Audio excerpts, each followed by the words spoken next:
Yo, what up, what up, what up? It's your boy Roy, accompanied by the one, the only, the Dominican bad man, Sergio, aka the floor price guy. And we're Combat Sport Guys coming back to you with another UFC full card breakdown. This time in the form of UFC Fight Night Paris. Imavov taking on Borralho in a very important fight in the middleweight division. Arguably the number one contender spot, right? Yep. The next to challenge Hamzat Chimaev. Yep. Later, we'll see what happens. But before we get into that, I want to ask you how you're doing. We had a week off, no fights, but that doesn't stop us from making money, right? We had the Misfits card. I don't know if you bet on that. We had the Dana White Contender Series where we've been putting out bets weekly. Sergio, he's the one, spearheading that. He's the one putting it out there, being active. So how you been doing, man? How the bets been going? Let the people Good. know about the plus money picks. I mean, look, we're 5 out of 7. Yesterday we went 2 out of 2. It's going great. I always try to kind of I don't go super crazy. I try to put 1 or 2 now, just to kind of get more locked in fighters, right? Because even the Rat Garage, my boy was an underdog, came in and was devastated the competition. 36-year-old got Silva out of there. That one fight when it was happening. Mm-hmm. I was trying to put live money on Rat Garage because you could see as the first couple seconds happened, you knew Rat Garage was going to take it. But other than that, Yeah. we went big on Olenjeski's brother and Paul, and then Tommy Gunn, which is Sean O'Malley's training partner. A plus 145. We always do these picks via X, and we drop a cool little image and a little bit of Y too. So yeah, Exactly. Yeah. Make sure you guys follow us on X. With that said, at Combat Sport Guys, we do give you our plays, our bets, our prop bets, our money line, our parlays for every fight card that we bet on X for free, not behind a paywall. Make sure you show some love. Hit the subscription. There will be timestamps below. Let's get into this full card breakdown for UFC Fight Night Paris. Kicking off the card, we have Shauna Bannon taking on Sam Hughes. Women's strawweight bout. Bannon is 7-1-0 and is 4-5, last beating Pooja Tamar via submission. Hughes is 10-6-0 and is 3-5, last beating Stephanie Luciano via unanimous decision. When you look at Bannon, a lot of people, criticize her stance, the way she hops on her feet, but she has like a real, like a karate base, like that kickboxing base. She fights at length. She utilizes her kicks well. She isn't that technical when it comes to, but you could see the foundation is within her boxing, right? In her kickboxing, the way she throws and all that. She is effective on the ground. The one thing I took away from the Pooja Tamar fight is that she's a little predictable with her strikes, right? She kept throwing that kick to the body, and it's pretty predictable. And I get somebody who has good takedowns, can exploit that, right? Just catch the leg, go for the single, and take her down.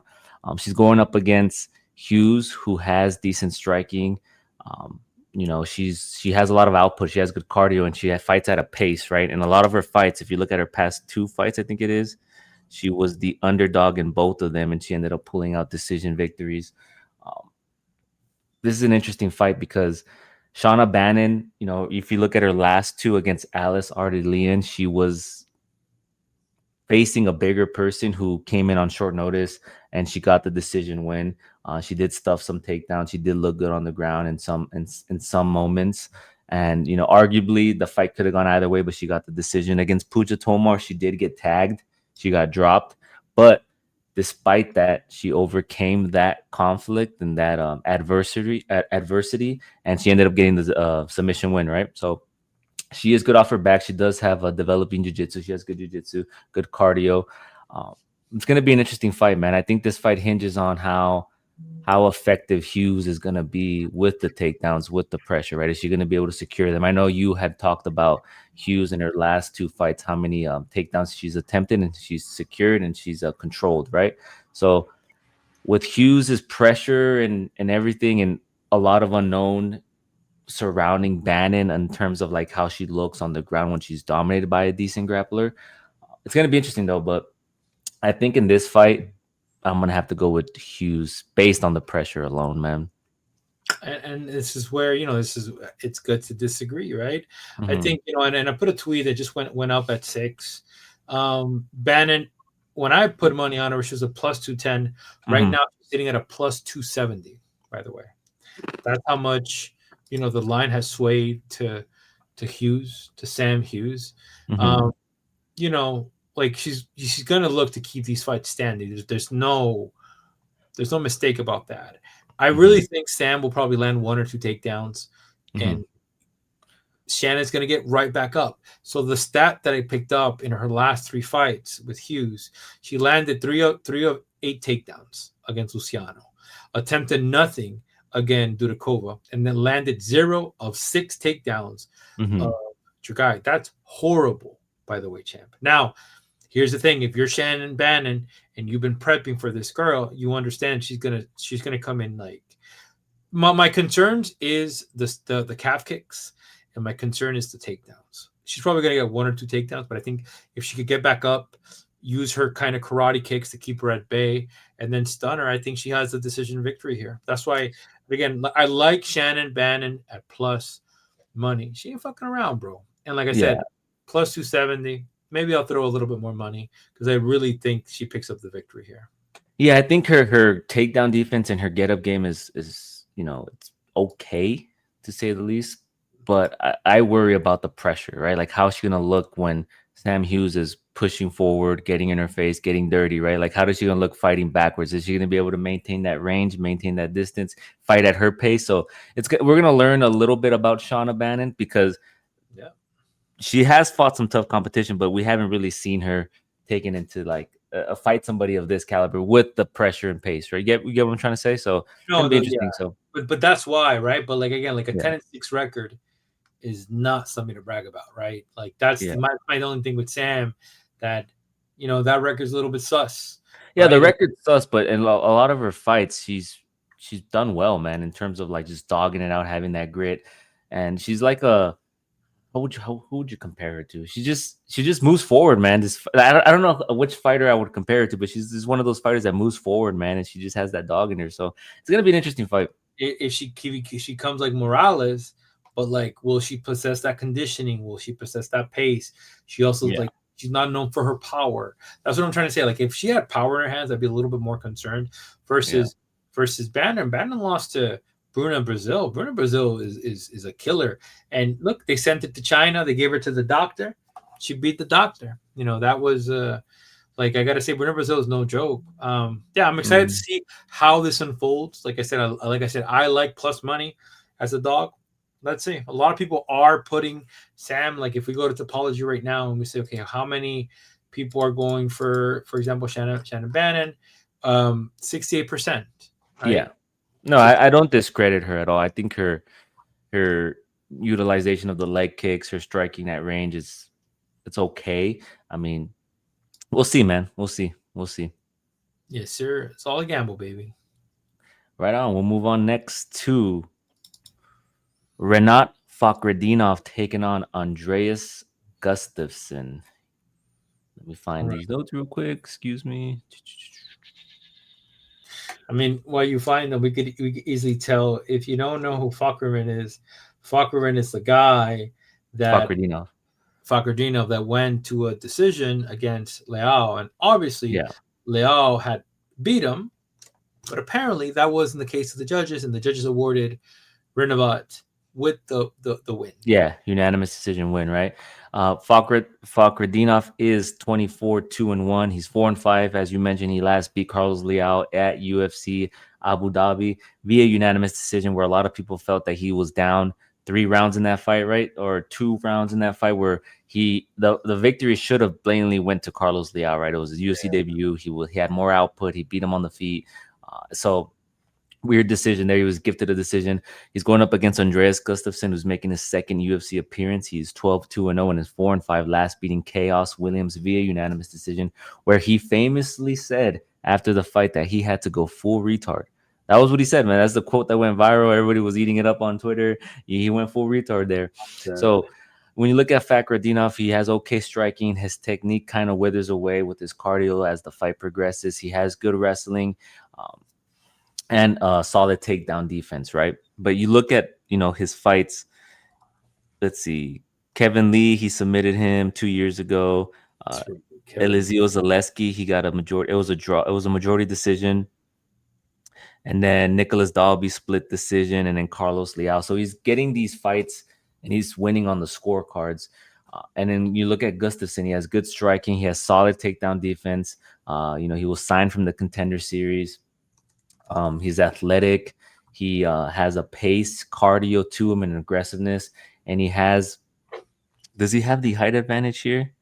He has the height advantage, but the reach is somewhat even. So Yeah. I think in this fight, we're gonna see similar to like Carlos Leal. We're gonna see a pace put on Fahkretdinov and output right throughout 3 fights. And not Gustafsson. Fahkretdinov's takedown defense is good, but he hasn't really fought people who look to take him down as much, right? So we're gonna see how good his takedown defense actually is. We're gonna see how good we know his wrestling is good, right? So we're gonna see Gustafsson incorporate the striking, mix in a couple takedowns. I think on pace alone and output, he's gonna be able to get the decision here. I like Gustafsson, I like his aggressiveness, and I know Fahkretdinov is a lot of people's favorite just based on his record, right? And his recency bias, but he has scathed away with a couple decisions. I think Gustafsson has all the momentum currently on his side. Yeah, and I was looking for the odds to see what it is at now. Andreas is the favorite at a minus. But it's just like by 4 points. Like they're both minus 108 versus minus 112. I have to say this: Fakardjev has the edge, but brother, the one thing I learned about Mr. Gustafsson is the pace.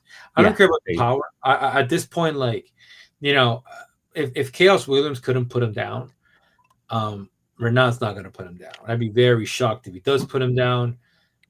I just like the way he's weaponized pace. He's weaponized cardio. He's going to come at it like a bat out of hell. And I expect Gustafsson to take the victory here. So I am going to go with Gustafsson. Who are you going to go with? Yeah, we're both going with Gustafsson. I agree with you. And I think you look at Fahkretdinov's striking and his technique, and if you watch his fight against Carlos Leal in the second round, his movement kind of just slows down as the fight progresses. So I think that coupled with Gustafsson's weaponized cardio, as you mentioned, is going to be a problem. So Gustafsson is he a dog, or you said is pretty even? Well, it's like a minus by 4, literally. Gustafsson's it's a minus 112. Okay. Renat is a minus 108, literally by 4. So, but the odds when the odds actually came out, they had Gustafsson at a minus 125 and Renat at a plus 105. So this fight is very, very simple, like very close. I got you. Right on. We're both going with Gustafsson to get it down. Weaponized cardio and pace and output should be the key to victory for Andreas Gustafsson. Next up, we got Brad Tavares taking on Robert Bryczek.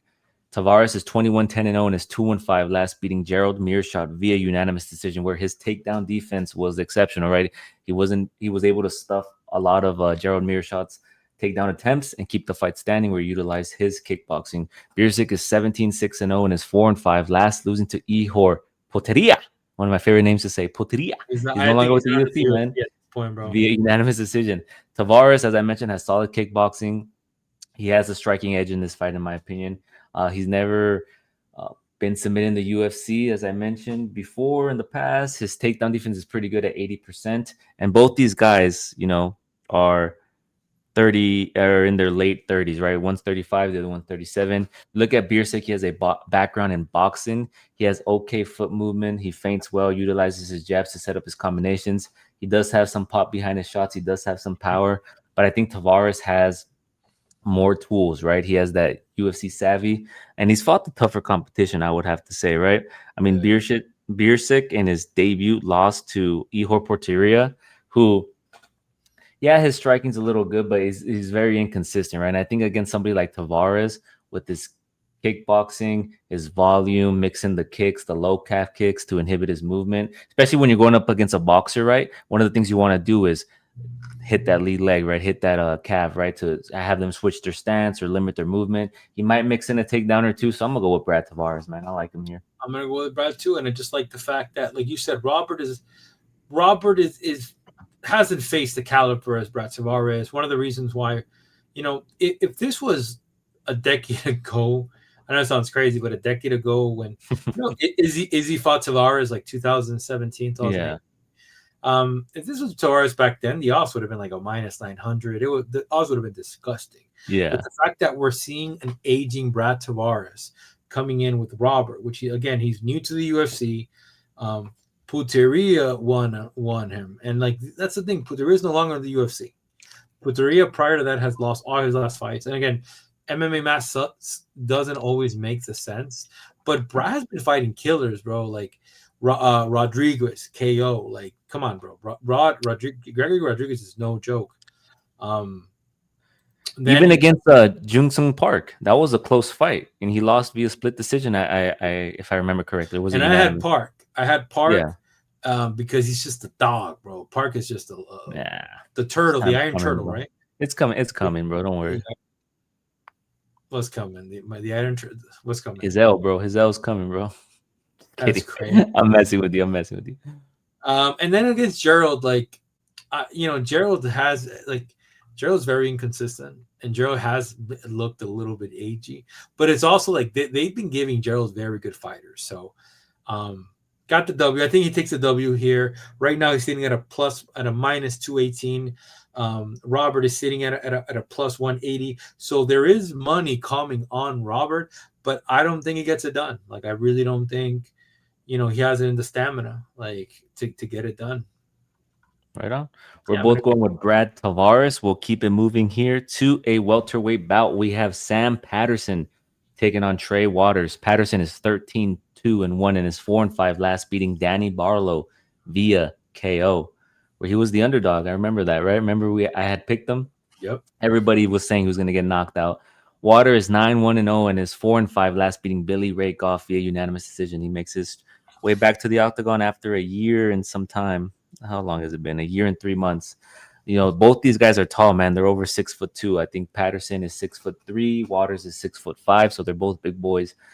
You look at Patterson. He's tall. He's a rangy fighter. He has that Taekwondo base. He throws spinning kicks, long rangy strikes. Those are his bread and butter. He does have strong BJJ game, and it utilizes his length and control to lock up subs. His striking defense has been criticized and questionable in the past, right? He holds his chin up in the air, and he has been dropped before. However, if you look at his record, right, that Yana Ashmush lost that happened 2 years ago, that was at lightweight. And I think the best decision he's made was moving back up to welterweight, right? Moving up to welterweight. I think if his body, because when you're a tall guy, like think of Ruzi Boyev, right? Ruzi Boyev is 6'5", and he was cutting down to welterweight, and that was killing him, right? So then he moved up to middleweight. He looks a lot better, right? He has that one loss to Joaquin Buckley. So at welterweight, Patterson looks good. He can get the grappling going. Um, He's going up against Waters, who has good striking. He utilizes his jab well. He has good speed. And if you can't close the distance, he'll piece you up. He'll get his rhythm going, and he'll just, point strike you there. He can very well get the knockout here if he finds the chin right, because his combination, his jab is pretty well. But Sam Patterson, in my opinion, is better on the ground if it gets there. I do see Sam Patterson trying to close the distance, maybe securing a trip or two, and chasing the sub here. But I think Sam Patterson gets it done, man. I like Sam Patterson. I like him too. I'm gonna go with Sam Patterson. I think Trey is gonna present a good fight for Patterson. Mm-hmm. He also, he's coming in. I'm not like the height. He's just a little bit bigger. His only Yeah, loss to Gabriel Bonfim, and that was 2 years and 4 months ago. Gabriel's now yeah, ranked. Is Gabriel? Yeah, Wonder Boy Thompson's brother, which yeah. That's is the one that Wonderboy the one that lost to. he lost to. But again, Wonder Boy. We're not gonna get into that. We're talking about this. I was gonna get into that. I think Patterson takes it. I just like. I think he's gonna really kind of mix it up here. Like I said, it's going to be interesting to see what unfolds in this fight. And the odds, I mean, the odds have it like the odds have come in a little bit more money on Patterson at a minus 185. Yeah. So I could see Patterson getting in the clinch, securing a trip, and then working on the ground, right? Utilizing that BJJ. Um, what's it called? Waters does have knockouts on his record, but that's on the regional scene, right? In the UFC alone, he's been to decisions twice against John Quinlan in 2023, Billy Ray Golf in 2024. So he's not as active as I'd like to see. And I think, Patterson is the more active fighter. He showcased his grit right against Danny Barlow, right? Because everyone thought he was going to get knocked out in that fight, and he has some dog in him. He's developing. He's getting better. So I think Sam Patterson can get it done here, man. I like yeah, him in this fight. and I would say a good prop would be submission if he's able to kind of pick those, like slip them, take them down. You might want to look at the submission prop, right? Yeah, I don't and know. that's the submission that a lot of people had, including myself, against Danny Barlow, right? Because I thought he was going to get the fight to the ground because he didn't want to strike with him, and he proved us all wrong. He got the knockout, so he does have knockout power, and he does have a submission game. So inside the distance or submission, if you want to go a little more detail. What are the odds for those? Do you have them? They have not come out yet. Okay. Let me see. Fine. Wait a minute. I mean, I don't know why, bro. They got it. Oh, okay. So Sam Patterson by submission a plus 190, which at that point That's it's I pretty don't. good. Yeah, I I like mean it's good. I mean it's not bad, but he could also pick it to the top. I like those ones where it's like Patterson by submission, um, Gray by decision. I would kind of opt for that. So as we get along the days, I'm it. curious to see if we have more fight props. What we'll say. Yep. Right on. Next up, we have a last second replacement. Not last second. It got replaced on what's Wednesday? Yeah. Got replaced on Monday night. Uh, Kerry Hardwick taking on Kawhi Fernandes. Fares Ziam announced on Instagram that he has to pull out due to a passing of his grandmother in his family. So, our hearts go out to him and his family. He made a decision. He said in his Instagram post, "Family is always first." So I respect that. Hope he is there for his family, is present. My condolences, and once he gets his head straight, he comes back and we see him again in the octagon. Hardwick is a Cage Warrior champ. He did accept this fight. He's coming in at 13-3-0 and is 5-5 last, beating Javier Garcia. Fernandes is 10-2-0 and is 4-5 last, beating Guaram Kutateladze via unanimous decision, where he was the big underdog in that fight, right? I think he was wasn't Guaram like a plus 600 or something like that? Yeah. He was a big favorite in that. I'm sorry, it was a minus 600, Minus I think, 600. or minus 800. But Then you yeah, had Hamza and you had Taporia. Warrior, right? It was like, oh, this dude's gonna destroy him, and then what happened? It was just a shell of himself. The ghost of Kutaladze showed up. When you look at Fernandes has that Brazilian jiu-jitsu. He's a solid submission skills. He has functional kickboxing. We've seen him in the past, like against Muhammad Yahya, I think it was. Yeah, he chopped his legs up. He's aggressive. He's durable, and he looks to capitalize on grappling exchanges.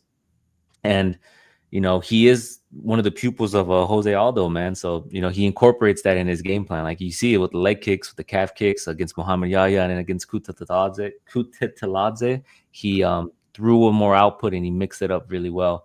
When you look at Hardwick, he does have good grappling. He does have functional striking. He does have some power behind his shots. But I think him coming in on short notice, normally fighting at featherweight, coming in at lightweight, he's going to have trouble taking down a bigger fighter in Kawhi Fernandes, who does have good Brazilian jiu-jitsu. And on the striking, I think Kawhi is going to be a bit more fast, right? He's more fast twitch, in my opinion. After watching film on Hardwick, he has decent enough technique, but when you apply the pressure and throw with output, fighting backwards, he does shell up a bit, and that's one thing I've noticed. But I think Kawhi, he's had the camp. He's, in his weight class, he has the speed, the output, the range. So I'm gonna go with Kawhi to get it done here. Yeah, like look, I'd be concerned if I haven't seen Garam fight, because Garam was supposed to take him down and dominate on the ground, Mm-hmm. right? And if you tell me who has better ground game, Hardwick or Garam, I'm gonna go with Garam. Mm-hmm. And then when it comes to movement, Kai Fernandes moves so good. My only issue with this fight is that if this fight comes out, the odds would have him at a minus 300, minus 400, right? So it becomes a little bit dangerous. Not dangerous, but like I would have loved a money line on this fight. We were going for CM. I was going for CM. His range. He's just a taller fighter. It would have been interesting to see Fernandes and Ziam lock horns. Yeah, Uh, I was excited for that fight. I was gonna pick I was Ziam as very, well. I was Hmm. very excited about that fight. That's why we put a parlay and we scheduled it, and it was with Ruffy, right? The parlay still goes on. It's going to honor Hmm. the odds, but going back to this fight, I think Fernandes gets it done however he wants. Now, and it's also 3 days notice prior to fighting, so Yeah, you know Hardwick, you stay ready, but you really didn't have a training camp unless he was scheduled to have one and pulled out. But I don't think like Cage Warriors operates that way, right? yeah. His last win was Javier Garcia, and it was a clash of heads, right? Um, it was a technical win. I don't know how many rounds. I forget the rounds, but it was there. And like I said, like going up and up in a higher weight class. Hmm. Like I said, like in how much time, and also what's the weight cut going to look like? Because that's the thing about it. Um, Yeah, I'm interested to see how much of a big gap he has with all this being said. I think Fernandes takes it. Um, One of the props you can go here. He should finish it. I'll be honest I with you. think inside the distance is gonna be a good bet. I think that's something I'm gonna explore once it's Yeah, available to me. and it's Probably, I not. think he gets it done second round. Yeah, and it's not available for anybody yet. Unfortunately, it's Yeah. not there yet. But I hope we get it soon. Yeah, I see the first fight the first round kind of being like the feeling out period, getting your reads in, getting your range Yeah, management, all that good stuff, and then second round he's gonna come in and just go for the kill. So he I got looks quiet good. Fernandez. LinkedIn moving lately. Like there's some stuff posting from me. He looks. What happened? Fernandez has a video up there where he's moving. He looks crisp. Yeah, he's fast, man. Like and he throws those kicks very very fluid. So I'm excited to see him fight against Harry Hardwick, the Cage Warrior champ. Next up, we got some big boys going after it, man. We got Marcin Tybura taking on Ante Delija. Delija or Delija? Or Delija? Or From Delija? How the fuck the you say that Netherlands, name? bro. We It's wouldn't from know the it. Netherlands, huh?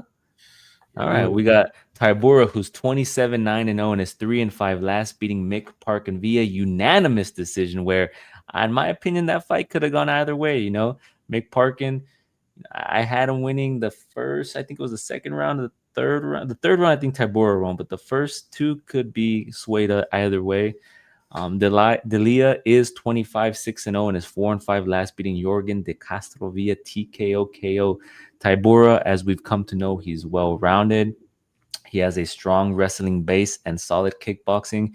He has a nice sneaky check hook, as I mentioned in the past. He utilizes his physicality to control opponents on the ground, and he does pose a submission threat. Like we've seen him against Jonathan Denise, right? When he felt the power, he said, we're not doing this, brother.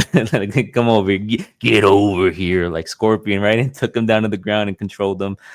He lost to Sergey Spivak via submission. Tai Tuivasa, the same thing. He didn't want to engage with him on the feet. He took him down. And Mick Parkin, right? He utilized the takedowns in that fight. Um, he's going up against the 35-year-old coming over from the PFL who has fought tough competition. I mean, this guy's fought Renan Ferreira, the guy who fought, Francis Ngannou recently and lost. He's fought Maurice Green, Mateus Scheffel, and Jorgen de Castro. Decent opponents. He has strikes. He has decent striking with technicality and power, and he utilizes his strikes to secure takedowns. So he has the strikes in company with the takedowns to go with it. So he utilizes them well to find entry points to take down his opponents. He is a bit aggressive, and honestly, this fight, in my opinion, the odds I agree with because it can go either way, right? Because a lot of the guys that Tybura has struggled with are guys who have both. You get me? They either have really good ground game or both striking and ground game. And I think this guy has that. And they fought 10 years ago, and I think Delija broke his leg in that fight, right? Which gave Tybura the technical win. But I was going back and forth with this. I think we're gonna see a classic Tybura, getting him up against the fence, right? Like slowing him down, slowing down his aggressiveness, getting him against the fence, landing significant strikes in the clinch, securing a trip or two, controlling him on the ground. But I wouldn't be surprised, man. The lead just comes in and just goes for broke. But 35 years old, making his UFC debut, I don't see him rising up all the ranks. Or do you? I mean, look, the reality is like, you're pitting. We're forgetting Tybura is a top 10 fighter, like Yeah. top 15, top 10. His last win against Parkin, he did phenomenal. Parkin came in that first round, started throwing, Mm-hmm. but Tybura has shown that his endurance is really the weaponizing factor, Roy. The cardio input of Tybura will determine this fight. So if he survives the first round, which I know he will, because he'll try to mix it up, he'll try to kind of do this stuff, he takes the victory.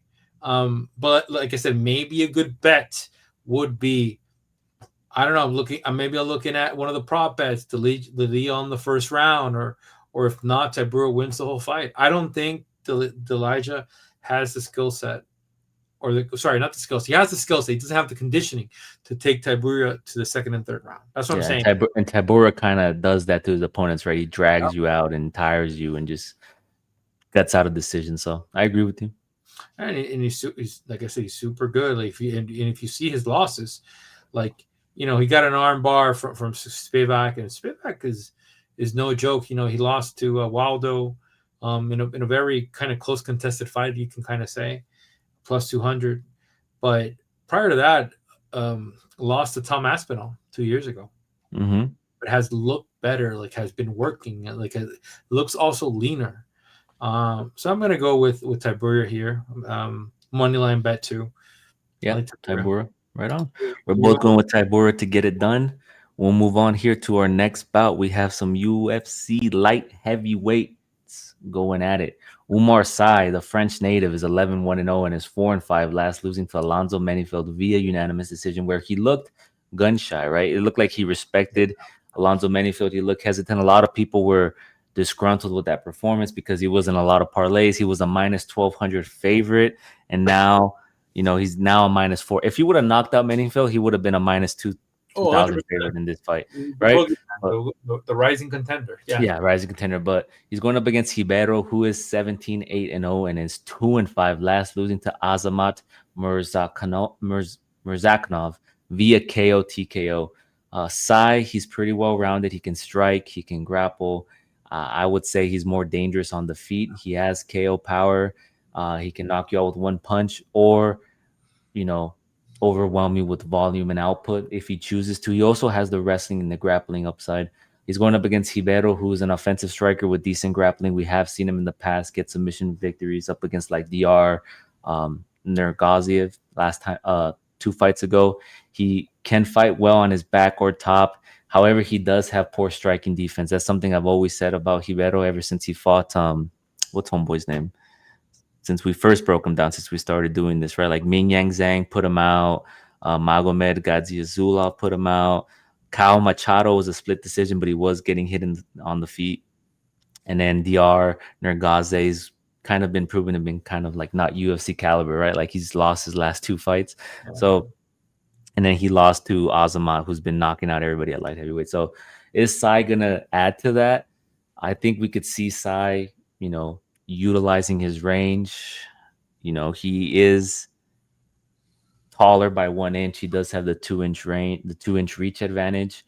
But that's only 1 inch on each hand. So I could see him, picking him out from the outside and then finding this kill shot or incorporating the grappling if he wants to. But we have seen how good Ribeiro is on the ground. So I think Sai is going to look to keep it on the feet. I'm going to go with Sai, man, just because of how hittable Ribeiro is. I like him, but he's just too hittable, man. He's unpredictable.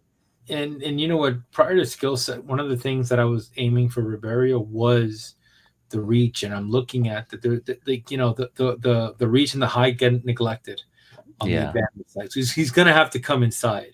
So what I expect, he's going to throw some kicks. He's going to try to turn it up. He has a very unorthodox style of fighting, where Sai was gun shy. In Alonzo Menifield, this is his second fighter that he has kind of beat. Walker was the first one, right? Walker, Julius Walker, and now Julius Walker. Yeah. Menafield, Julius Walker, and then Sai, two undefeated two guys, right? They're both undefeated. Yeah. Uh, gave them their first L, which is great. But what Sai are we going to get? And also, this fight was 2 months ago. Yeah, but the way I see it, I don't know if you agree with this. I think that was a wake up call for Sai because you can't be numb to the criticism, right, and numb to the noise, right? You probably read tweets, you probably read posts, and people were like, "Well, what are you doing? You look gun shy, you look hesitant." So I think at home, he's from France, he's gonna have the home crowd advantage. Yep. That could pump up anybody, right? So it's like you said, which version of him are we gonna see? But I think taking all that into consideration, I think he's gonna look to bounce back, man, and get the people back on his side. If you would have told me that Ribeiro was going to have the reach, I would be expecting a fuckery of him. But the fact that the reach is neglected, so I Yeah, think he's going to rely on kicks and he's going to rely on takedowns and really weird in and out. I'm going to give him a yeah, side. I was opting to go on Ribeiro, but I saw like the reach, and I yeah. was like, no, because I'll give him a fighting chance with this awkward style if he has reach, but this Hmm. reach is neglected. So yeah, especially in France, he did win in France though when he came and fought. Was it, I He think it was fought last time in France. Who was it? Who he fought? He fought Tukos, and yeah, got Tuco a Tocos. Yeah, rear last year. naked choke. Yep. But like I said, let's see. Also, the one thing I don't like as well, I mean, things that kind of stand out. Ribeiro got knocked out How long ago was that? That fight two wasn't months that ago. long ago. 2 months ago, to like 2 months ago? yeah. So it's a little Damn. So bit. yeah, that's a quick turnaround, bro. Yeah, they said, bro, listen, we'll we'll patch you up with the doctor. If you're cleared, we'll give you the okay. You can kind of go fight. And he said, fuck it, I need to make money. The rent's due. Rent due at the end of the month. Um, yeah, like I said, this is a dangerous fight, but let's see if he's learned from his critics, like from the critics, and because he Hmm. had to watch he had to watch the fight and be like, shit, Yeah, like, but also Menafield does have power, he's so a gatekeeper. He's a gatekeeper. yeah, there's that too. Yeah, and it's interesting. A little bit of a fun fact for the people watching. I think I've always picked against Ribeiro because of the fact that he gets hit a lot, and you've always picked for him. So the fact that Well, you're picking against him this time tells me that it's the there's a knockout. tough op. Sorry, it's the knockout 3 months ago. It's Yeah, it's the France, and it's also like the yeah. reach. No, I think you make a good point because I didn't think about him returning so soon from a knockout. That was 2 months. That's crazy. Like, what are we doing, What's bro? the protocol? It should be like 6 months, right? To Yeah. 8 months. Well, no, but Yeah, if they give you 6 months, because you could be 60 days without activity or 3 months, yeah, whatever it is, but then all you really got to do to bypass that is like go to the doctor, say, hey, look, I feel okay. The doctor assesses you, determines you're cleared, he'll clear you. And like, you don't know if this was a Brazilian doctor. What doctor was this? Right. yeah. So, yeah. Right on. We're both going with Umar Sai to get back in the dub column, to win the fans back, to win the hearts of the toxic MMA fans.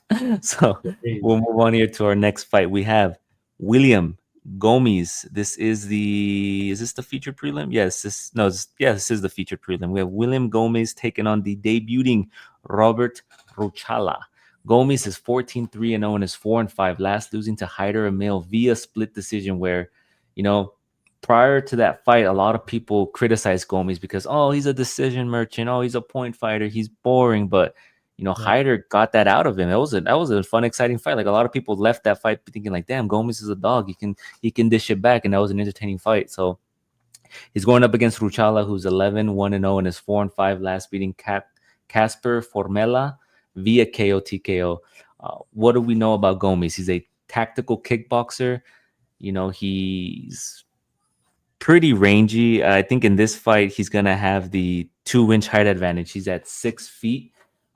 He excels at picking his shots from distance, right? He throws the jab, the leg kicks, the body, the strikes. He kind of fights you at range and he point strikes, right? He's got decent powers, but he leans more on technical precision and movement.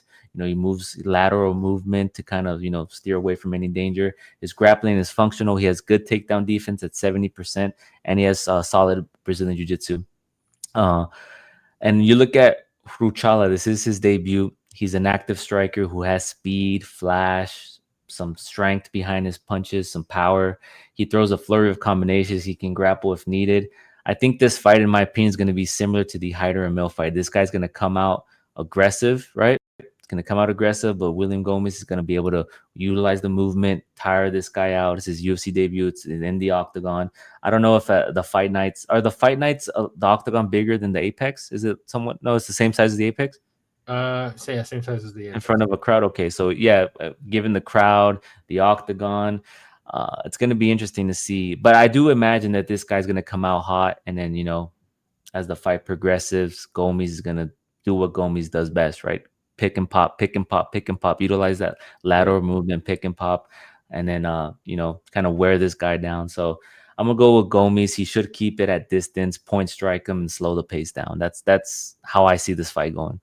Yeah, and I'm also gonna go with Gomis. I think and also coming from this fight, we gotta kind of like really think about the following. Like, you think Gomis didn't learn his lesson against Hyder and gonna get his conditioning up, because that was a grueling fight.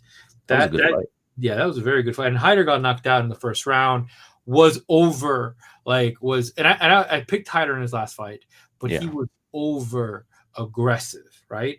With Gomis, he was over aggressive, but Gomis was just tired. I think Delgado knocked him out. Delgado knocked out Hyder, yeah. Yeah, Delgado's known for good hands, powerful hands. And I picked, like I said, Hyder. I think Gomis gets it done. He puts him on range. I don't think, if you ask me, he's a pressured fighter, but he doesn't put as much pressure as Hyder. He probably has more power, but let's see. The thing is, I also in this fight, like, I'm basing it on range. When you got a fighter like Gomis that you said he's in and out, striking out, he's gonna follow that game plan. He knows that he can't stand still. And what is Ruchala maybe do? Get him to a fence, clinch him. Gomis goes out. Let's see. I'm interested to see if this fight goes to the ground. Let's see what happens. But I'm also going to go with Gomis. Right on. We're both going with William Gomis to get the dub here. Probably decision win. I think Gomis by decision safe, I would say. That's pretty good. But we'll move on to our main card. Opening up the main card, we have the highly touted prospect Losene Keita making his UFC debut, taking on probably one of the best Bellator fighters now, a ranked UFC fighter, Patricio Pitbull, for his first fight, right? Yep. You look at Pitbull, he's 37-8-0, he's 2-5. He last beat Danny Ige via unanimous decision, where he got the wrestling going, he got the grappling going. And you look at Pitbull, right? He's the former Bellator champ. He has multiple title fights, defenses, former featherweight and lightweight champ. This fight is at featherweight, right? Yeah, this fight is at featherweight. He's a solid grappler. He can push a pace, get in your face. He has power. He has finishing ability. He also has decent counter striking. And, he thrives when he closes the distance, lands powerful hooks and uppercuts. He's going up against Keita. When you look at Keita and watching the film, he has that Muay Thai style. He has nice technical striking. He's fast. He's precise. He has some power. He has good counter striking as well. We haven't seen him tested, however, against elite level grapplers, so we don't know how well his takedown defense actually is, right? We have seen him stuff takedowns utilizing sprawls and whatnot, but there's a fight that I saw, and it's a fight in particular against Aggie Sardari, right? And in that fight, as the fight progressed, you could see some gaps and some holes in his game, right? Like his striking defense, for one, he was getting hit with shots straight down the middle in that fight in the second round or third round. And then he did get taken down and controlled. Like, he did get his back taken a few times in that fight, right? And that kind of just proved that, maybe he isn't that good on the ground. Maybe we are going to learn some things. He's going up against Pitbull, who has the experience and has the savvy, man. And I could see a world where this guy, how like Aaron Pico started against Lerone Murphy? Yep. I could see it like that, where this guy comes out and he starts landing body shots and everyone's like, oh man, this guy looks good. And then, Patricio just secures that first takedown, right? He pushes him up against the fence, gets that takedown, and then we kind of see what Keita's made out of. But Keita, make no mistake, he's good, man. He throws vicious hooks to the body. He's extremely talented. He's fast. But I don't know, man. I could see Pitbull just taking him down, man, controlling him. I'm going to have to go with Pitbull here. This guy's making his UFC debut. He's fighting Pitbull, who has all the experience. fought the tougher competition.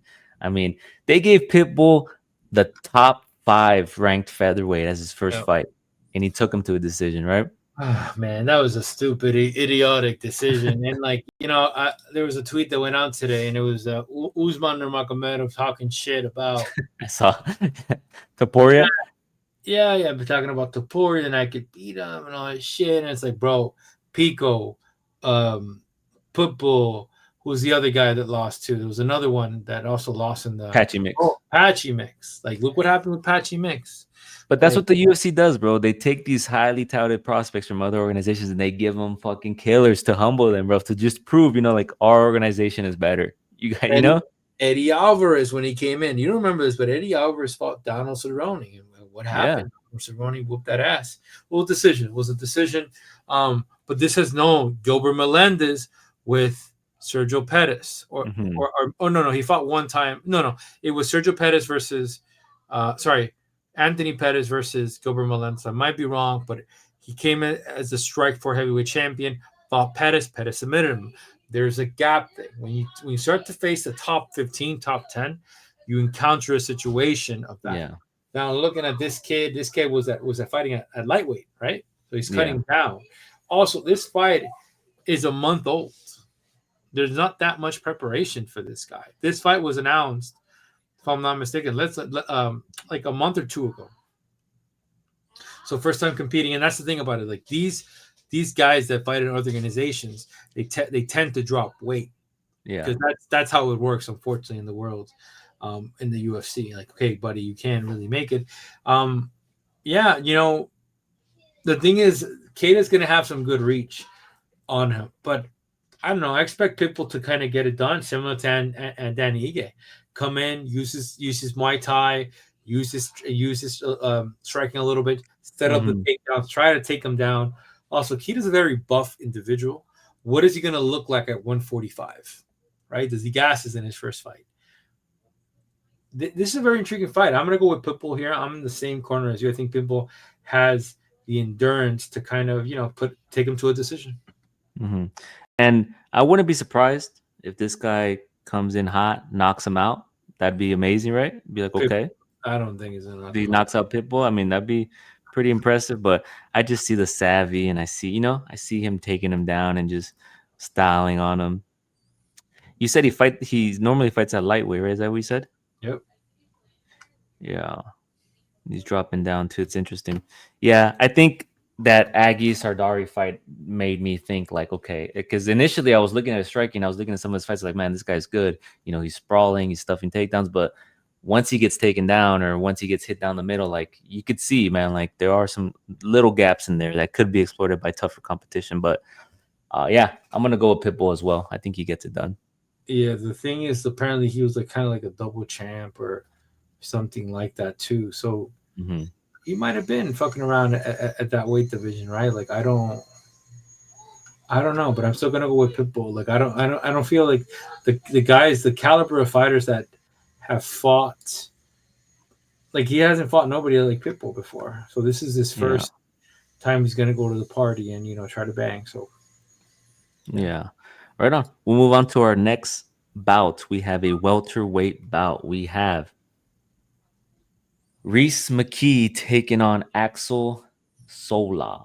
Let me go down here real quick. Where the hell is that? All right. Axel Sola is 10-0-1 and is 4-5 in their last 5. Last beating Giles Uduela via unanimous decision. He's from France, right? So he's going to have the home crowd advantage. He's going up against McKee, who just signed a 3-fight UFC deal. He's 14-6-1 and is 2-5, last beating Daniel Frunza via KO, TKO, doctor stoppage. Like, we've seen McKee go through struggles in the UFC, right? We've seen him get beat by, we see him get beat by Angie Lusa, Shilian Jakuani, Hamza Chimaev, right? Hamza Chimaev, and then he got cut. He came on the regional scene. He came back, and then he lost his first two, and then he got a win over Daniel Frunza, who had a lot of what's it called, momentum behind him because of his performance in the Contender Series, right? He got the knockout, so he had dangerous power, and McKee's one of those guys that has dog. He has grit. He just faced really tough competition. Uh, Alex Morono's the fourth guy I forgot to mention. He's never been finished quickly, which shows us he's durable. He has fight IQ. He has nice striking. He's long. He utilizes his length well and counters well with volume and pace. His head movement is something I'm not fond of. He does leave his head in the center. I would like to see him improve on his head movement. He has solid grappling as well. He's going up against Sola, who has a background in karate and Muay Thai. He has solid striking. He, is really precise and technical when it comes to his striking. He has talked about working on improving his boxing to help with his combinations and stuff, to throw power shots and combinations to the body. His grappling is okay.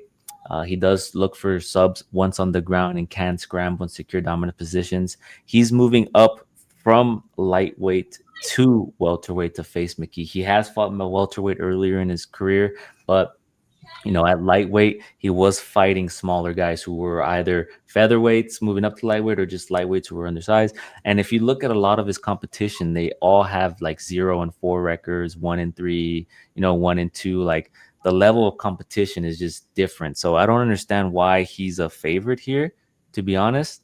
Maybe it's because of his hometown or the record, but I think McKee as a dog here, I like the value. I'm gonna go with McKee to get it done. He might get hit a couple times early, right? Because that's kind of how he fights, but he's a tough guy, man. I think he's coming to his own, and he's only 29 years old. He's getting better. Yeah, I think McKee gets it done here. And he's also fought tougher competition. That's one of the things we need to kind of observe. McKee was put in against Slaughter. Like the Alex Morono McKee lost to was not the Alex Morono now. Alex Morono back in the day looked hella good. Way more conditioned. I think just McKee, it's like Morales, like he's figuring it out. I think he's caught up to it. He's gonna have the distance advantage here, so I'm expecting he utilizes his jab, his tie, his kicks. I'm interested to see how Sola approaches this fight. They're gonna box him up. He's gonna take him down. He's coming from the. I was like that Average promotion. That's the promotion from the Francis Ngannou, his first coach, and Cyril Gahn, right? And Average is good. Average it's not a bad division, but it's not one of the top ones, right? It's a primary one of France. Let's be honest. I think McKee gets it done. Like, let's see what Sola has in the tank. Let's see how that crowd, because France is nasty, bro. You see, that's what I'm excited about. France gets nasty with their fight, with the opposition, bro. Remember the Butcher, bro? Remember the Butcher? That was a bit ago. Yeah, man. And I said that he's fought a lot of guys with bad records. I mean, I don't know if the Topology and ESPN has a discrepancy, but Topology, they're all showing as undefeated. So he's fought all these undefeated guys and beat them. So yeah, I might be wrong. So don't quote me on that. Yeah. Oh no, he's undefeated. Let's see. Like, we could be wrong, but like I said, when you come to the UFC, it's a different caliber here. Yeah, and I think you're facing somebody who's fought tougher competition, as we mentioned, who's been through the UFC, right? Who's been at a live event with the crowd, right? And you're debuting, you're on the main card, you're at home. This fight was somewhat put together short, right? And you can't account for nerves, pressure, all that stuff. So I think McKee, man. McKee's one of my favorite picks on this card. I like McKee. McKee at a plus 114. I think it's a good bet. It's not a bad bet. McKee gets it done here. I think a money line is good money too. So yeah. We'll move on here to a lightweight bout. I had trouble with this fight, man, to be honest. Mr. Oki versus Jones. We have Balaji Oki, our boy Balaji Oki versus Mason Jones. Oki is 10-2-0 and is 4-5 last, beating Michael Aswell via unanimous decision. Jones is 16-2-0 and is 5-5 last, beating Jeremy Stevens via unanimous decision. What do we know about Oki? He has good striking. He's fast. He has nice combinations. He sets them well with his jabs. He mixes in the grappling when needed, if needed. And he proved last fight out that he can fight a full fight without gassing or cardio, because I think that's one of the things that you talked about, right? Is cardio, right? Like how does his jab, how's his striking gonna look? And his last fight out was primarily a striking contest, right? And he looked like he kept that same pace and momentum throughout the 3 rounds. He's going up against Jones, who has a boxing base. He has good takedowns and good takedown defense. He last beat Jeremy Stevens, however, who hasn't fought in a while, does have dangerous strikes, right? He has knockout power. He's tough. He has solid takedowns. And this is where I'm at. This is how I see this fight. Like against Jeremy Stevens, who hasn't fought in a while, right? He came back, fought this guy. And this guy, Jones, had to utilize the grappling to get a W, right? Against Jeremy Stevens, because his striking was either he wasn't feeling good on the feet, or he just didn't think he was going to win the striking exchanges, so he had to incorporate the wrestling to get the win. He's probably going to look to take down Oki here, but how good is Oki's takedown defense going to be, right? How good is he going to look to keep this fight standing? I think out of the two, I think Oki's the better striker, in my opinion. He's more technical, right? Utilizing his jab well. I'm going to go with Oki, man. I don't even know what the odds are. My only concern is if Jones comes in with the wrestle heavy game plan and takes him down, then I'm worried. But I don't know, man. He went up against a freaking Jeremy Stevens who we haven't seen in a while. And, he was struggling a little bit, and, he had to go to the wrestling to get the dub. I think Oki's gonna be comfortable here. Yeah, let's be honest. The only reason why Jeremy Stevens got that fight because it was its hometown. Yeah. That's the only reason why. Like, he's under contract with Bare Knuckle. He's about to fight Platinum Perry. It's gonna be a good fight. Nice. When it comes to this fight, like, look, I'm picking Jones because of the conditioning. Yeah. Not only the conditioning, it's the wrestling. And he's going to look to switch it up against this fool, bro. So with that, brother, we're going to go with Jones. Like, what Oki's going to show up? Is Oki the guy that knocks MFers out going to show up? Because he has a couple knockouts, right? Like, he's good in power. And he's facing, like I said, like, his last fight was good. He was, like, pressing this guy, and the guy didn't break. There was supposed to be what do you call it? I had the prop at a finish for Oki, but it never materialized. We're gonna see, man, because this is Mason Jones' second stint in the UFC, right? Like, you look at his first run, he lost to Mike Davis via unanimous decision, no contest against Alan Patrick, lost to David Onama via unanimous decision, striker, lost to Ludovic Klein, who's a grappler, right? Oh, he's a striker. I'm sorry. Via unanimous decision. Then he got cut, and then he racked up some wins on the divisional scene, and then his first fight back, he gets a win over an older Jeremy Stevens, right? So how like now he's facing a younger guy. How do they what are the statures of these two guys? Let's see. 5'10", 5'10". Okay, so they're pretty even on the 29 years old. Yeah, I'm gonna go with Oki. I like the dog here. Right. Like I said, I'm just worried though about the wrestling. That's it. That's the only thing I'm worried about. That's where I say, like, Chris Duncan. I mean, it's just Chris Duncan though. That Chris Duncan fight, I had picked Chris Duncan. I think you went Oki, right? I went Chris Duncan, and he gave him the head, man. he slipped his head into that gilly. He took him down, and like with his weird striking, he just proves to get it done. But look, at a plus money, 117 is not bad. But you better hope, my boy. Like, even one of the bets I would make, like, if it goes to a second decision, if it goes to a second round, I put money on Jones. Like after the first fight, I would like to see how does he threaten him? What's his gas tank, and we can go from there. Yeah, I just want to see how he looks against tougher competition, right? Because he got cut right after facing all those guys. I think they're all top 15 if I'm not mistaken. Like Mike Davis. Is Mike Davis even ranked? No, I don't think Mike Davis is ranked. Is he ranked? You got like Mike Davis, Ludovic Klein. You have all like those guys. He's losing to those guys at the upper level, and he does well in the regional scene. He comes back, fights Stevens. So I want to see where he's at, right? Because I feel like there could be some recency based on his record.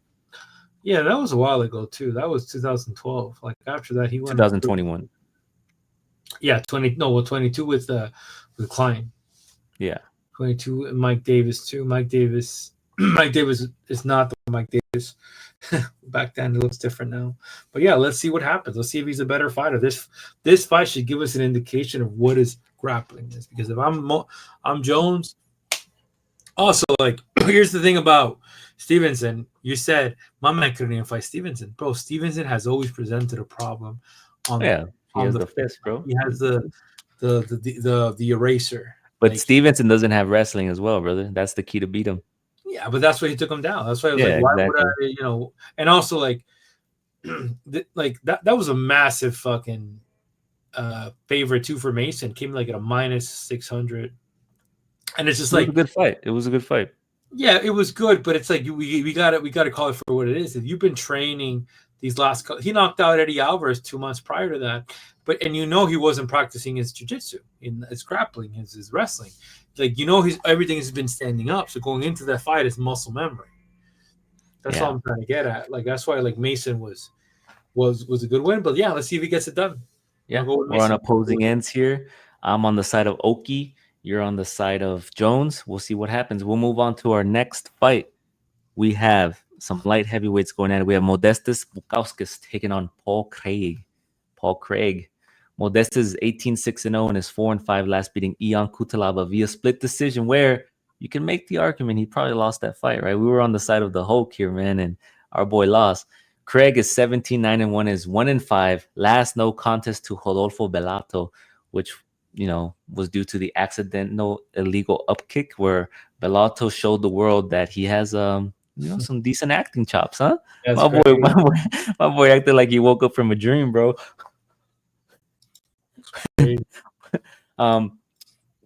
Craig, we know what Craig's all about, right? He doesn't really secure takedowns or shoot for takedowns. He is dangerous once on the ground, right? He has the elite Brazilian Jiu-Jitsu. He's a black belt. He has 10 career submission wins. He has unorthodox grappling. On the feet, he has poor striking. He does get hit, although he's trying to improve on it, but it's not all there, right? Like, I don't think on the feet he's any, if at all, a threat. Modestas, you look at him, he's the better striker of the two. Obviously, he has power behind his shots, and he's the more accurate striker. He's versatile. He has that kickboxing background and a growing grappling game, but I don't think this is going to be a grappling bout at all. I think he's going to try to keep this fight standing and utilize his power to find the KO. I like Bukauskas here, man. I think, since he last lost to Petrino via knockout, he's been looking good, man. I think he's young too. He's what, 29? He's 31 years old, so he's in his prime.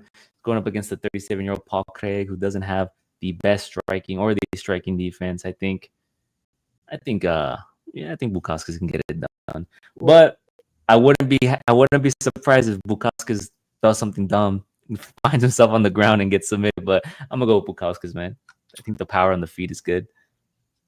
Yeah, and like, Bukauskas has shown that he just has it, man. Like, he's been on very on point, split decision victory. Like I said, we know what's up with that fight, but it's also with the Lava's, his second coming of, like, he's a smarter fighter, more selective. Yes, 100% is growing up. And then Rodolfo Bellato, like, I picked Paul Craig on the fact that Bellato is not an IQ fighter. Like, he's not big on IQ. So I knew this would, and he almost got the finish, right? You put him against the wrong referee, what would have happened. Yeah. That being said, I think Modestas, after his last fight against Cutelaba, he's been showing me like he's more patient, more reserved. Craig has come up after his loss against Borralho. Like, I don't know why he went down. He looks so sucked, bro. He looks like, yeah, and I get it. He fought Muniz and fought Allen, which that's horrible fights for him, bro. And then Bo Nickal, we know what Bo Nickal is about. I'm gonna go with Craig, like, but where I throw money at this fight, I'm probably staying away from this fight because Paul Craig, bro, has a weird way of beating guys he's not supposed to beat. He beats, he beats the champion right now, bro. You imagine one win away? Paul Craig beat Ankalaev. That's what you're trying to say, Ankalaev. Paul Craig versus Ankalaev, bro. Make it happen, bro. I'm dead, bro. I think Bukauskas. Yeah, I mean, if you're going with Craig, that's No, I'm not going with Craig. I said I'm not. You said I'm going with Craig. No. I'm not betting. I'm going with Modesta. Modesta is a much more improved fighter. Oh, But okay. I'm not putting money on. I could have sworn you said I'm going with Craig, but I'm not betting. No, You probably mixed it up. the good thing is we got the recording. We'll check later. We'll check later. I'm gonna clip it, bro. Don't test me, bro. I'll fact check you.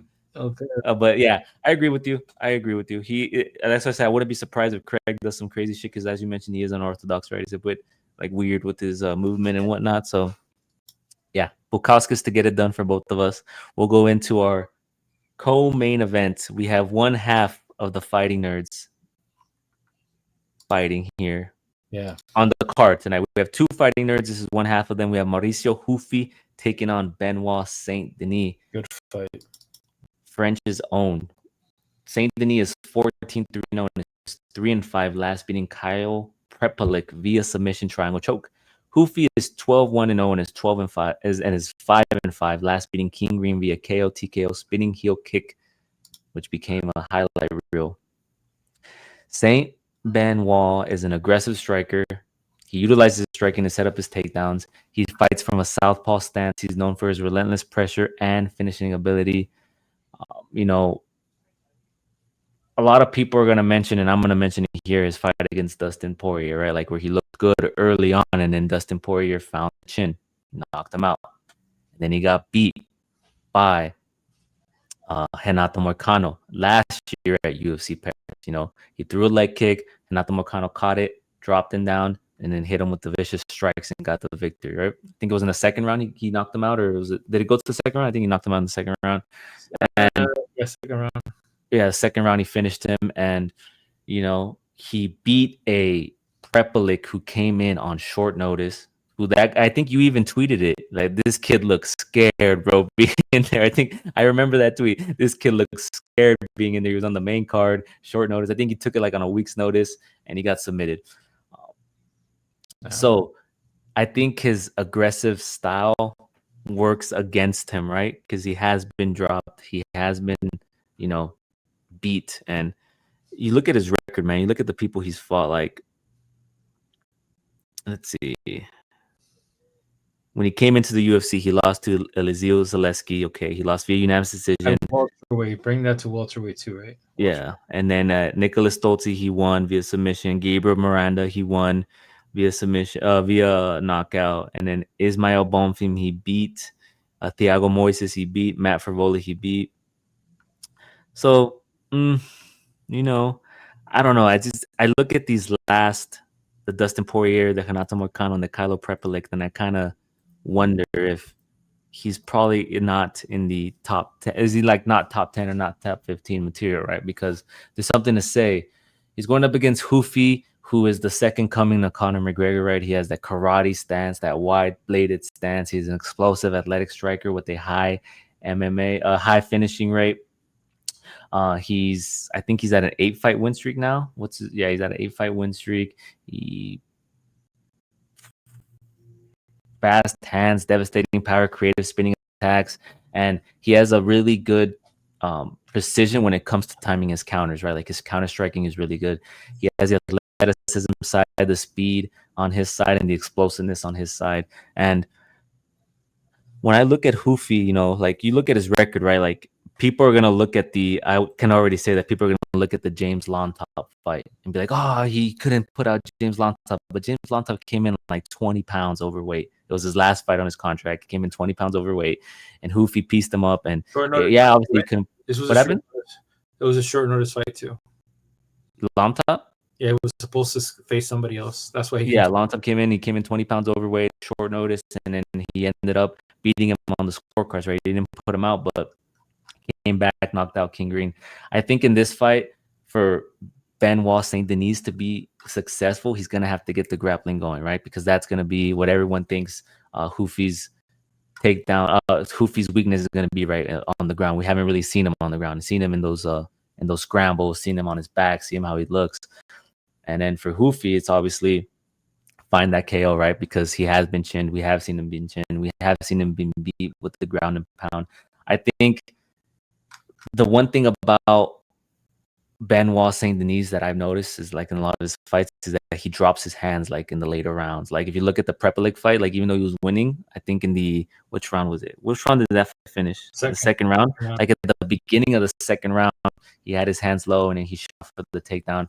I could see, you know, him trying to secure a takedown and then Hoofy catching him on the way in, right? That's very possible, but I'm gonna go with Hoofy here, man. I think this fight is designed to prop him up. I think Hoofy gets the finish. Hoofy is the pick, and there's a parlay bet that went through. So we'll hopefully I get the odds at a minus 111. Yeah. But then the odds have dropped since then. So they had Mr. Doofy at a minus 212. Sorry, 10, 2. I want to say 210. Mhm. Now he's at a minus 180. Mhm. So there is action on the fact that Saint-Denis could come in and just take him down or try to kind of make it disgusting. But brother, Ruffy has looked good, and you also got to suspect that the fighting nerds. You think this man completely said, "Hey, you know what? I'm striking. No worries about it. He's not going to take me down." No, I think and that's the thing we see, right? We see the striking, but you don't know what type of cage work that man has done. So I think he's going to be explosive. He's going to be in and out. Let's see how Saint-Denis does, because Saint-Denis also has good boxing too, right? But what Ruffy brings to the table is explosive in and out, explosive darting. Steady movement, man. Yeah, that Conor, and he's dubbed as the Brazilian Conor McGregor because of his explosion and his movement. So let's see how Ruffy performs. I think, the top 4 guys of those fighting nerds, they're very good, but now they're starting to get into bigger competition. Top 5, yep. Kyle Borralho is next in line for a shot if he wins. Let's see if his teammate Ruffy gets it done, and I think he will. I'm money line. It's just money line for me. I'm not betting on the decision, the submission or anything, or the knockout. Yeah, I'm pretty confident Hoofy here. Now, the odds, in my opinion, would be a lot closer had Saint-Denis knocked out or beat Moicano, right? Because then you could argue like, okay, he looked good against Dustin, but he got caught by Dustin Poirier, and then he beat the crap out of Moicano, and then he beat Prepelic, right? Like these odds would be a lot more closer, but he got his ass beat by Moicano, man. And Moicano was injured in that fight. He had a shoulder injury. So I think Hoofy is designed to win here. Going with Hoofy, you're going with Hoofy. We'll move on here to our main event, our middleweight main event. Nasruddin Imavov versus Kyle Borralho. Imavov is 16-4-0 and is 4-5 last, beating Israel Adesanya via KO, where he was the underdog, and we made some money. Oh, I made some money because my boy over here living in the past. Now I'm just kidding, brother. Borralho is 17-1-0 and is 5-5 last, beating Jared Cannonier via unanimous decision. Now, a lot of people look at the Jared Cannonier fight and they're using MMA math, right? Oh, well, Imavov, the fight got stopped early against Cannonier. Oh, and Borralho, could have put him out in the 5th round and he dominated in that fight. But when you look at that Cannonier fight, Cannonier, let's see, Cannonier fought, he fought them both within 3 months. Isn't that crazy? Like, I think it was 3 to 4 months. So he lost to Imavov and then jumped right into Borralho. So 3 months. So that's one thing that I consider. But you look at Imavov, he's a striker. He has good boxing, nice technique, power. He has good takedown defense and submission defense. We saw against Brendan Allen how in that first round, Brendan Allen took him down, controlled him, and then he adapted. He had the IQ, he adjusted, and he had Brendan Allen looking desperate in the 2nd and 3rd round, right? Searching for takedowns, and not having any success because his takedown defense was good. He has struggled in the past against pressure fighters who push the pace or get in the clinch and get to work. Cardio has been a concern for Imavov, and I think that's my biggest concern, right? Because even Israel Adesanya said, like, before he got knocked out was like, I could see him breathing heavy. I could see him getting tired, and all I had to do was stick to my game plan, right? Because I was going to, outpace him later in the rounds. So cardio is a concern when it comes to Imavov, but I think he'll be okay here. You look at Kyle, he's well-rounded. He's a decent striker. He has solid jiu-jitsu. He's not a pressure grappler here. So a lot of people are are of the notion of the fact that, oh, Kyle Borralho is going to secure takedowns, he's going to take him down, he's going to control him, but he doesn't really take down his opponents. Yeah, he does put him up against the fence, get some clinches and trips and takes him down, but he doesn't shoot for doubles or shoot for singles as often as people make it out to be. He does have the upside on the mat with his Brazilian Jiu-Jitsu, but he isn't a pressure grappler, as I mentioned. I don't know, man. I think the issue with Kyle, man, he gets hit like with punches straight down the middle, and I think Imavov has good lateral movement. He has good striking. He has solid takedown defense. I think he's gonna win here, man. I possibly put him out, maybe win a decision, but I think Imavov is the overall better fighter in my opinion. And Kyle is, after 2 weeks, he just has to cut weight again after cutting weight in Chicago for the title fight, and in 2 weeks removed, he has to go to France and cut weight again. He's behind all these fighters' corners, and now at every event, he's not as active. I mean, look at his fights that he's taken to get to the top 5, right? Yep. Abus Magomedov, Michael. Well, that was, we didn't talk about that, but that Abus was a close fight. Yeah, Abus, Mikhail Olajaychuk, who now trains with them, Paul Craig, and then Jared Cannonier. And I think Cannonier was ranked like 8 or 9 in that time. So he's getting somebody in the top 5, and I see this playing out similarly to Carlos Prates. And I told you this off air, right? Carlos Prates had all the momentum, and the minute they gave him the number 1 guy or the top 2 guy, and Ian Gary, he lost, right? He got outpointed, he got outstyled, and it's a learning curve. And I think it's going to be the same thing here, man. I think Imavov has fought the tougher competition to get to the number 1 contender spot, and I think Borralho this is going to be a tough fight for him. The thing with Borralho is, you say Mikhail dropped to welterweight, right? So like he's a little bit undersized there, right? Mm-hmm. Also looked a bit fat. Let's be honest with each other. Mikhail, I think, used to fight at lightweight, if I'm not mistaken. I gotta look that up and just check. But I think he has a win against Kennedy Roundtree. I could be wrong, but I think I'm right. I really think so. I'll look it up later. This was a while ago. Yeah, Imavov has just fought the tougher competition. I think Imavov has gone through what you could consider murderer's row. Beat Izzy. Yeah, there is that thing where his poked him in the eye or did something. There should have been a break, or I don't know. He knocked him out. Then part of that, he beat Allen, which is great fight too. And he overcome adversity with the takedown, right? The one thing about Borralho is very good, but how focused has he been on himself? Because he's been traveling a lot. He's been traveling to Vegas, coaching a lot of his opponents. Like, how much preparation has he left for him is my question. And when I look at fighters, Imavov is a more selfish fighter. Imavov told Borralho, hey, you want to go contest for the number 1 belt? Go cut weight. That's one thing we need to point out. UFC 318. How long ago was it? 3 weeks ago? Yeah, I said 2 weeks ago. Right? That man cut weight. And it had to kind of bring it back up. So, we had another fighter this week that did that. Well, he did. No, the other guy did it in 10 days, but Cormier's, what do you call it? A friend cut weight. Chapolin. Yeah. Chapolin. Did 10 days in between. We saw that affected him, right? So you have the weight cut, the media, because he's been on filming videos with Nina, like, unless those videos are old. They could be old, but he's very active, very online. You got to ask your question, how really focused is he? Because I think he's the team captain, so he's been more focused on building the team. That's what it feels like.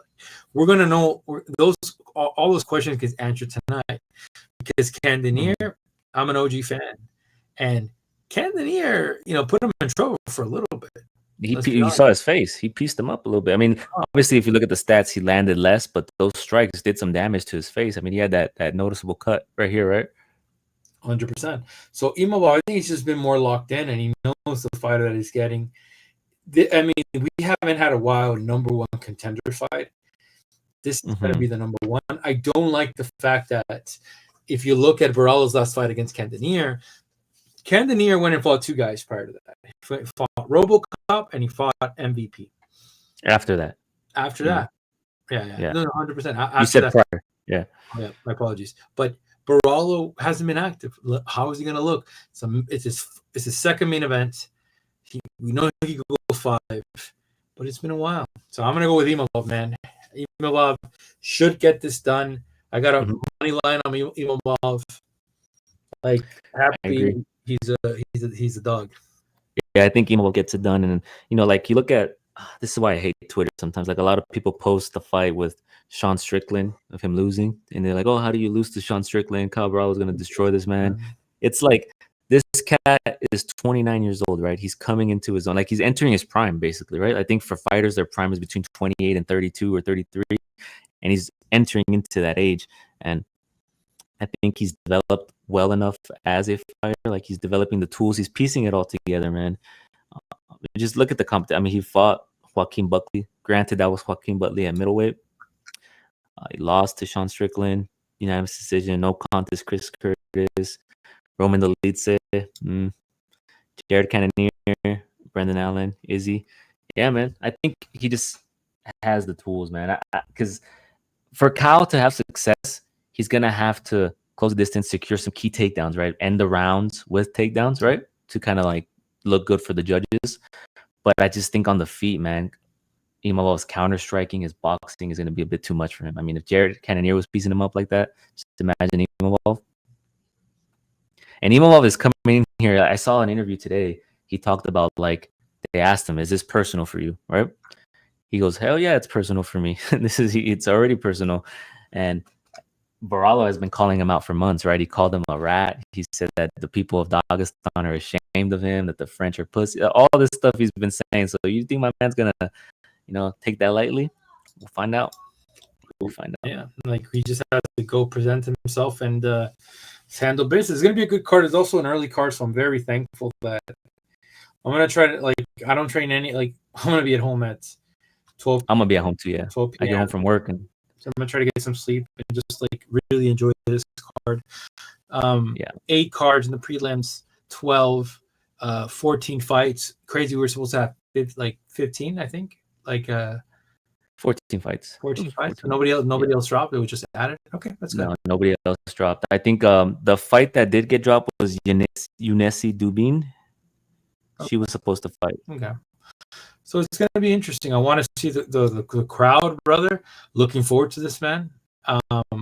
We'll put the bets on Thursday, Friday, and I already got my money line bets and my parlay bets. Give the people a free bet. Go ahead. I think a good bet. Let me see. I just put money. I think Tybura, man. I think Tybura gets it done. I think Tybura is good money.